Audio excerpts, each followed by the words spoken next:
Namaste, Komal kitchen and लाईफस्टाईलमध्ये तुमचं सर्वांचं स्वागत आहे। आज आपण बनवणार आहोत फ्लावर बटाट्याची भाजी। त्याच्यासाठी मी इथे एक पेस्ट बनवून घेते। त्याच्यात मी एक हिरवी मिरची टाकते, मुठभर कोथिंबीर, 5 लसणाच्या पाकळ्या, अर्धा इंचाचं आलं आणि एक मोठा टोमॅटो याची पेस्ट तयार करून घेणार आहे। त्यातच आपण टाकणार आहोत एक छोटा चमचा खसखस आणि एक मोठा चमचा सफेद तीळ। त्यात थोडंसं पाणी टाकून आपण त्याची पेस्ट तयार करून घेणार आहोत। इथे आपली पेस्ट बनवून तयार आहे, हिला आपण साईडला ठेवूया। इथे मी फ्लावर घेतलेला आहे, हे 300 ग्रॅम आहे। अशा पद्धतीने कट करून घेतलेला आहे मोठ्या मोठ्या तुकड्यांमध्ये। त्यातच मी घेतलेला आहे बटाटा, अशा पद्धतीने कट करून घेतलेला आहे। छोटा बटाटा घेतलेला आहे। आता आपण ह्याच्यामध्ये मसाले टाकून घेणार आहोत। तर इथे मी घेते आहे पाव चमचा हळद, अर्धा चमचा लाल मिरची पावडर, अर्धा चमचा धना पावडर, अर्धा चमचा घेतलाय मीठ। त्यातच आपण टाकणार आहोत अर्धा छोटा चमचा तेल। सर्व मसाले आपण फ्लावरला आणि बटाट्यांना लावून घेणार आहोत। बटाट्याला मसाले सर्व व्यवस्थितपणे लावून झाले की त्याच्यामध्ये आपण टाकणार आहोत एक चमचा कॉर्नफ्लॉर। 1 टेबलस्पून कॉर्नफ्लॉर घेतलेला आहे, तो सुद्धा त्याला आपण लावून घेणार आहोत। कढईमध्ये मी 4 टेबलस्पून तेल गरम करून घेतलेलं आहे। त्याच्यामध्ये आपण हे फ्लावर आणि बटाटा जो आहे ते व्यवस्थित फ्राय करून घेणार आहोत।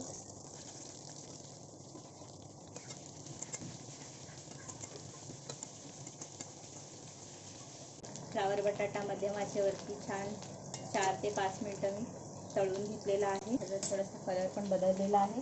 तर आपण आता हे एका डिशमध्ये काढून घेणार आहोत।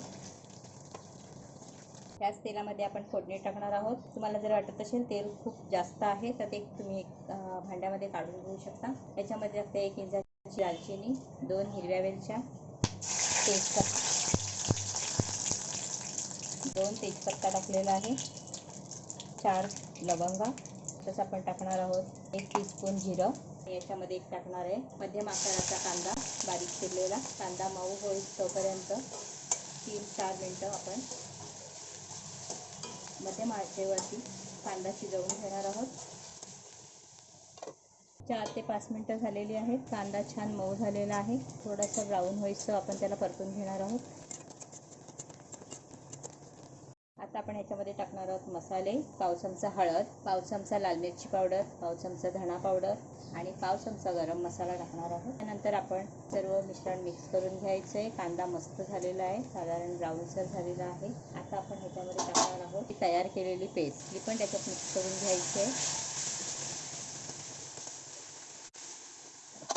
भाजी नक्की ट्राय करा। त्यामध्ये आपण टाकणार आहोत पाव कप पाणी आणि तुम्ही तुमच्या आवडीनुसार वापरू शकता। आता हे मसाले आणि जी बनवलेली पेस्ट आहे व्यवस्थित शिजवून घ्यायची। 2 ते 3 मिनिटं झाकून ठेवते। अशी फ्लेम स्लो करायची आहे आणि व्यवस्थित शिजवून घ्यायची आहे। झालेली आहे, व्यवस्थित शिजलेली आहे, सर्व मसाले एकजीव झालेले आहेत। आता आपण त्याच्यामध्ये फ्राय केलेले हे फ्लावर बटाटा आहे ते टाकणार आहोत। छान मिक्स करून घ्यायचे। तुम्हाला हवं तर ह्याच्यामध्ये आणखी पाणी वापरू शकता आणि ह्या स्टेजला आपण मीठ चेक करायचं आहे। फ्लावरमध्ये आपण मीठ वापरलेलं आहे, तर जर मीठ कमी असेल तर ह्याच्यामध्ये टाकून घ्यायचं आहे। तर मी इथे वापरते आहे अगदी थोडासा चवीप्रमाणे मीठ। आणि आता मंद आचेवरती आपण हे 8 ते 10 मिनिटं छान शिजवून घ्यायचं आहे बटाटा शिजेपर्यंत। त्यातच टाकते थोडीशी कोथिंबीर आणि 1 चमचा कसुरी मेथी पावडर। या कसुरी मेथीने अतिशय छान असा फ्लेवर येतो, तुम्हाला कुठेही किराणा दुकानामध्ये मिळेल। छान मिक्स करून घ्यायची। आता झाकण ठेवून मी याला मंद आचेवरती 8 ते 10 मिनिटं शिजवून घेते, बटाटा व्यवस्थित शिजेपर्यंत। 8 ते 10 मिनिटं झालेली आहेत। वा, मस्त पहा, त्याचं तेल एकदम सेपरेट झालेलं आहे, बटाटा छान शिजलंय। आता ही भाजी मी सर्विंग प्लेटमध्ये काढून घेते, अशी फ्लेम बंद करते। तर अशा पद्धतीने आपली ही फ्लावर बटाटा बनवून तयार आहे। तर ही रेसिपी तुम्ही नक्की ट्राय करा, कारण की अतिशय उत्तम झालेली आहे। रोटी, फुलका, नान बरोबर आपण हॉटेलमध्ये ही खातोच, पण ही तुम्ही घरच्या घरी ट्राय करा, अतिशय मस्त झालेली आहे। ही चपाती, भाकरी, पुरी बरोबर सुद्धा चांगली लागते आणि जिरा राईस बरोबर तर अतिशय उत्तम लागते। तर जर हा व्हिडिओ तुम्हाला आवडला असेल तर नेहमीप्रमाणे लाईक करा, कमेंट करायला विसरू नका। धन्यवाद।